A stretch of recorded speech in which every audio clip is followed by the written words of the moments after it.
Hello, welcome, and thank y'all for tuning in. When you slow down, it frustrates the manipulator.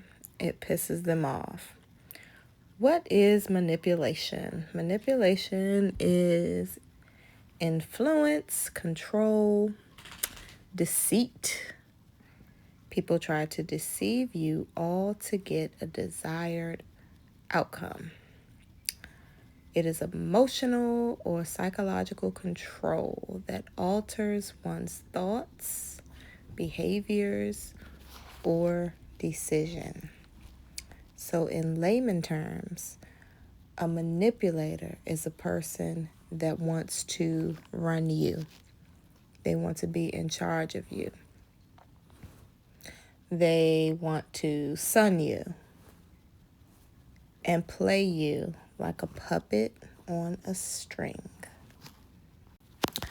Now, why do I talk about manipulation and manipulators and what they do and how to avoid them and how to navigate this life with or amongst manipulators?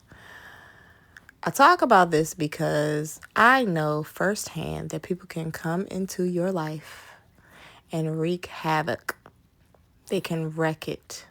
They can come into your life and shake things up so much that it affects your mental, it affects your well-being, and it affects how you operate. People can also come into your life and improve your life. But these manipulators can possibly make their way into your space. And because they want to run the show, then you find yourself confused or not living the life that you so desire.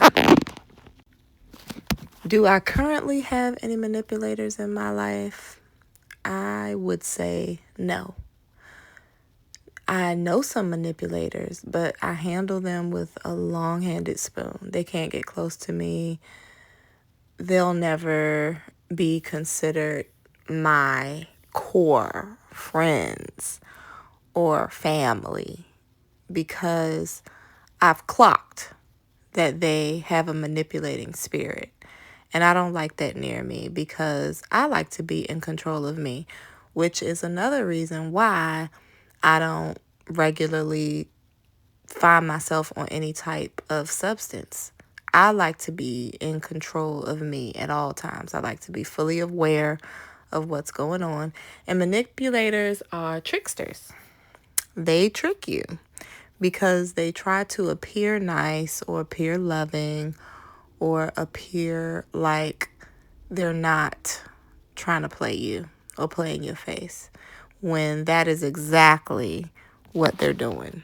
So when I say slow down to piss the manipulator off, it's not that you're trying to necessarily anger the manipulator or piss them off intentionally. What I'm saying is that when you do hold back and ease up off of a person that has a manipulating spirit, they are going to get angry with you. Why? Because, again, they want that control. And when you ease off and you hold back and you pull back and you're good on them, that is you taking back control of your life. And they don't like that. So if you're wondering who the manipulators in your life are, now they're not going around announcing it. They're not running up in your life and saying, I'm a manipulator. I'm a manipulator. Sometimes they don't even know. It's just a spirit that they have about them. It's a characteristic. The person manipulates situations. The person wants what they want. So they get up in your life and they try to control and manipulate you and everything that has to do with you. So again, if you're questioning whether or not someone's intentions are real, I encourage you to slow it down. Manipulators love speed. Okay, one thing that a manipulator may do is they may try to interview you. And this often comes early on. Now, I'm speaking about now a person who is new in your life. They may try to interview you. I say it all the time. I do not like anyone trying to interview me. I cannot stand it. I like for conversations to flow naturally or not at all. Now, keep in mind, everyone who is asking invasive questions is not necessarily a manipulator. Some people are awkward, or some people just don't know what to talk about.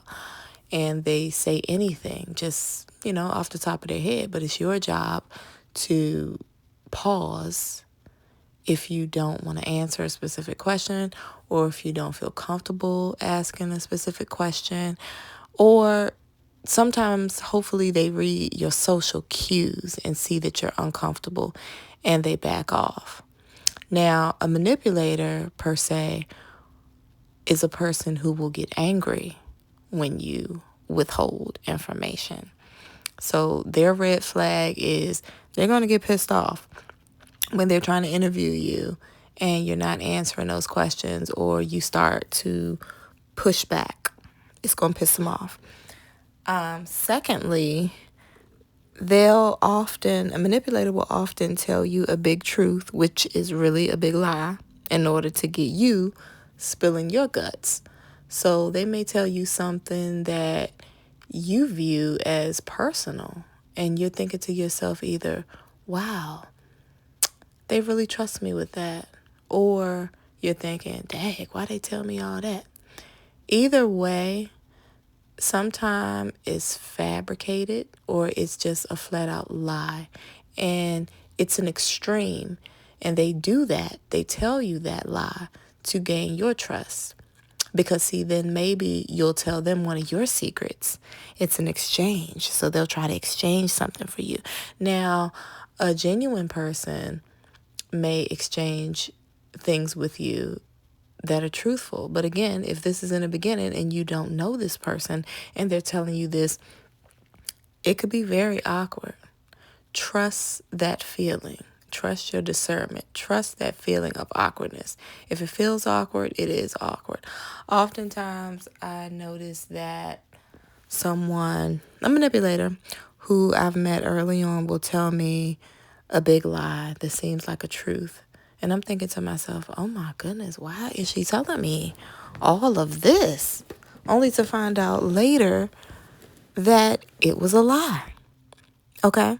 So the truth comes out eventually, but you don't know that.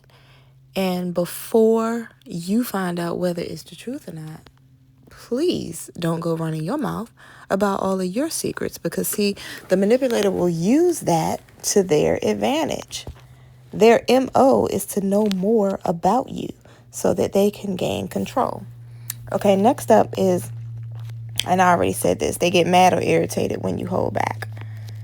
One thing about the manipulative spirit is that they want you to hurry up and tell them everything about you. Why? Because it gains them quicker access to you.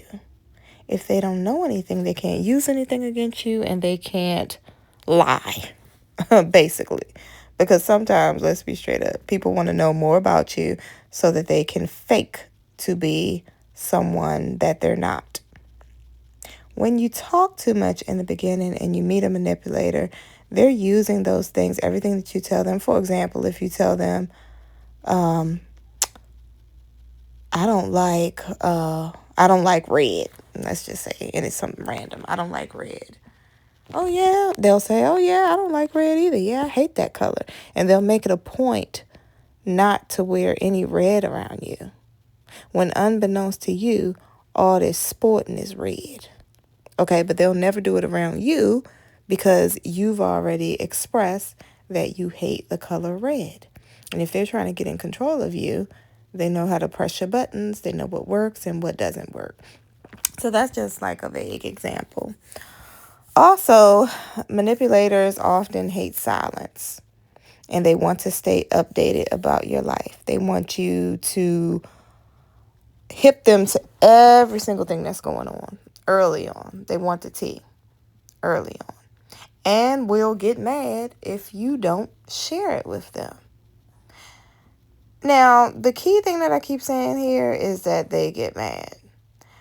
Now, someone who has genuine intentions for you is never going to get mad, because they're going to know that if you feel uncomfortable sharing something or divulging something, then they don't want to bring harm your way. They don't want you to feel uncomfortable. But a manipulator does not care. They don't care. They just want the information. Another thing, and I talk about this in my book, Bouncing Back After Breakup. Go to www.kluxcoaching.com and order the book. It's only $10 for now. This thing is that they latch on to your friends and your close family members. Latch on. Now, in the beginning, this can get weird. If you hardly know somebody, they hardly know you, but yet they want to be friends with all of your friends and family with all of your family, calling your sister sister, and they don't even know you, let alone you or them. That can get awkward if they start to latch on. Now, I'm not saying that a person can't be friendly and friends with your family and friends, because it's good when, your friends all mesh and get along, and, it strengthens bond. It's good to have bonds with people. But what I'm saying is that a person will go overboard and try to make all of the people that are close to you super close to them and super fast. They'll try to do it super fast. That's a red flag. And you know why they're doing this? Because their goal is to know more about you, to try to get in, get the tea. They want to know. Or it could be a case, some single white female stuff. That movie, Single White Female, Lifetime redid that movie, Single Black Female. Both movies were really, really good. Watch those. Another thing they'll do is they'll infiltrate your life. They will think that they need to be at every event and will expect to be invited by you to every event. Distance makes the heart grow fonder. And I'm not saying that if you enjoy someone's company that you can invite them along to most or all of your things, or, have them with you. If you enjoy someone, that is what it is. But a manipulator will latch on even when they're not invited. They'll cling and start to infiltrate every aspect of your life. And again, it gets weird. And it gets overbearing. So these are just some of the tactics that a manipulator will use. Beware when you notice those red flags. Pay attention to them. And if the manipulator is a new person in your life, I suggest that you get far, far away from this person when you notice these signs. Sometimes people who have been in your life for a while show manipulating characteristics. In that case, I suggest you start to back away from them. You start to slow down, hold back a lot of your information that they can use to control you. If they are quick to anger, then you know that they are a manipulator. And you've done yourself some justice.